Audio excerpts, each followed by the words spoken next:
నిధులు కానీ కేటాయించలేదు అధ్యక్ష. ఆయన చేసిన నిర్వాహకం ఏంటంటే అధ్యక్ష 56 కార్పొరేషన్లకు సంబంధించి 20 సంవత్సరాలు లాభాన్ని చూపిస్తూ వచ్చినటువంటి లాభాన్ని చూపిస్తూ అప్పులు చేశాడు అధ్యక్ష. ఆ అప్పులు ఈరోజు బీసీలు మోసే పరిస్థితి వచ్చింది అధ్యక్ష.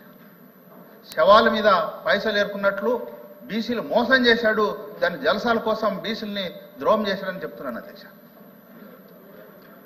ప్రస్తుత ముఖ్యమంత్రి చంద్రబాబు నాయుడు గారు అది అబ్జెక్షనబుల్ చెప్పండి అధ్యక్ష.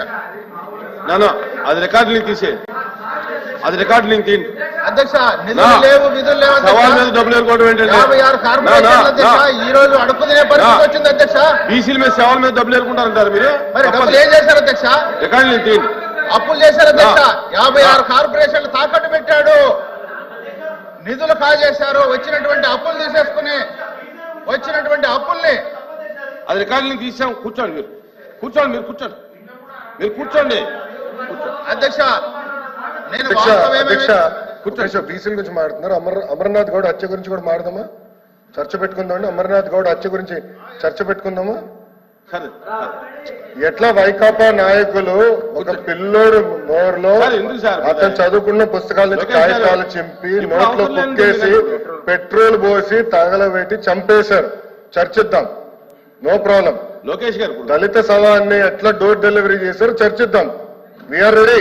లోకేష్ గారు అంతేగాని గౌరవ సభ్యుడు చెప్తున్నారు చెప్పినండి. చైర్మన్ గారు ఆల్రెడీ ఒక రూలింగ్ ఇచ్చారు. పద్దాక రోడ్ పైకి వస్తాం కరెక్ట్ గా. త్రిమూర్తుల గారు మాట్లాడదామంటే రెడీ. వీఆర్ రెడీ సార్, మాట్లాడదాం. అమర్నాథ్ గౌడ్ గురించి మాట్లాడదాం. మీ ఎమ్మెల్సీ సభ్యుడు అనంతబాబు గారు ఏం చేశారో అది కూడా మాట్లాడదాం. చేయలేదా? లోకేష్ గారు చేయలేదా?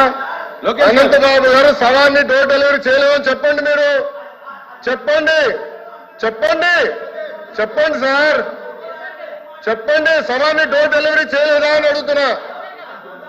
త్రిమూర్తుల గారు చెప్పండి.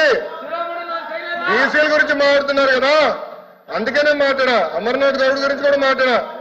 Challenging. Let us discuss. Lokesh garu let us discuss. Lokesh garu sir ఆయన కూర్చోమనండి sir. I'm right, I'm minister of the house, I'm right to talk. Sir member ఇట్లా మాట్లాడితే ఎట్లా సార్? నాకు రైట్ ఉంది, నేను మాట్లాడుతున్నా. లోకేష్ గారు ఇప్పుడు జరిగేటటువంటి సార్ ఇట్లా మాట్లాడుతున్నారు. లోకల్ బాడీస్ ఆఫ్ బీసీలకి రిజర్వేషన్ ఎందుకు తగ్గించారో చెప్పమనండి. చెప్పండి. రిజర్వేషన్ మీరు ఎందుకు తగ్గించారు? అమర్నాథ్ గౌడ్ మీరు ఎందుకు చెప్పేశారు? కార్పొరేషన్ మీరు ఎందుకు నిధులు కేటాయించారో చెప్పండి. మీరు రైట్ టు డిస్కస్. అంతేగాని పద్దాకాల నుంచి ఎట్లా సబ్జెక్ట్ కాదండి. కూర్చోండి. ఇప్పుడు అది సబ్జెక్ట్ కాదు. కూర్చోండి కూర్చోండి కూర్చోండి. అది సబ్జెక్ట్ కాదు. కూర్చోండి కూర్చోండి దయచేసి కూర్చోండి. నాయుడు గారు మీరు మాట్లాడండి. ఇంకా ఉందమ్మా, ఇంకా లాస్ట్ మీరు కొంచెం కాంట్రవర్సీ లేకుండా మాట్లాడండి అధ్యక్ష. మీ క్లారిఫికేషన్ నేను అడగండి. మంత్రి గారు చెప్తున్నాను. కార్పొరేషన్ ఏర్పాటు చేశారు అధ్యక్ష. చైర్మన్లు మెంబర్లు ఉత్సవ విగ్రహాలు మాత్రమే ఉన్నారు తప్ప బీసీల కోసం ఏం చేయలేదు. బీసీల ద్రోహి జగన్మోహన్ రెడ్డి గారు అని చెప్తూ ఇప్పటి ముఖ్యమంత్రి నారా చంద్రబాబు నాయుడు గారు 900 కోట్లు 9 నెలల కాలంలోనే విడుదల చేశారు అధ్యక్ష. 900 కోట్లు విడుదల చేసి బీసీల పక్షపాత అయ్యాడు అధ్యక్ష. బీసీల భగవంతుడు అయ్యాడు అధ్యక్ష. ఈ మాట ఎందుకంటున్నానంటే అధ్యక్ష, గత ప్రభుత్వం లబ్ధిదారులకు సంబంధించినటువంటి రాయితీ విషయంలో కూడా అక్కడ కూడా ఒక కొరేసింది అధ్యక్ష. లబ్ధిదారులు ఎంపికైనటువంటి లబ్ధిదారులు 10-20% ఖచ్చితంగా కట్టే తప్ప లోన్లు ఇచ్చే పరిస్థితి గత 5 సంవత్సరాలు లేదు అధ్యక్ష. మరి మీ ద్వారా మంత్రి గారు నేను అడిగేది ఏంటంటే బీసీల పక్షాన ఈ ప్రభుత్వం, ఈ ప్రజల బీసీల ప్రభుత్వం ఏదైతే 10-20% ఉందో దాన్ని తీసివేస్తూ ఇలాంటి రాయితీలకు సంబంధించినటువంటి పథకాలకు అవకాశం కల్పించాలని మీ ద్వారా కోరుతున్నాను. మంత్రి గారు.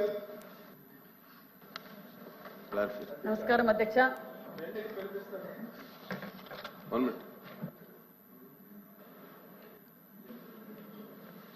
అధ్యక్ష, బీసీ కార్పొరేషన్